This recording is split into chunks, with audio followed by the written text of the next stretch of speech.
আসসালামু আলাইকুম। আমি তুষার ইমরান, আর এই মুহূর্তে আসি হচ্ছে গুলশান সেন্ট্রাল মস্কে।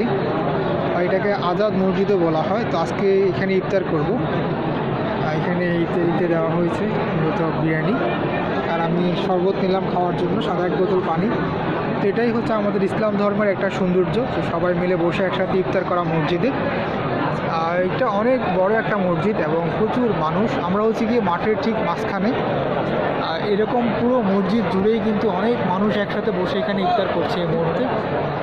আমি যদি একটু আপনাদেরকে ঘুরে দেখাই পুরো দৃশ্যটা, প্রচুর মানুষ এই মুহূর্তে এখানে বসে ইফতার করছে। অনেক বড় একটা মসজিদ এটা। গুলশানের মধ্যে সবচেয়ে বড় মসজিদ কিন্তু এই মসজিদটা, আজাদ মসজিদ বা গুলশান সেন্ট্রাল মস্ক।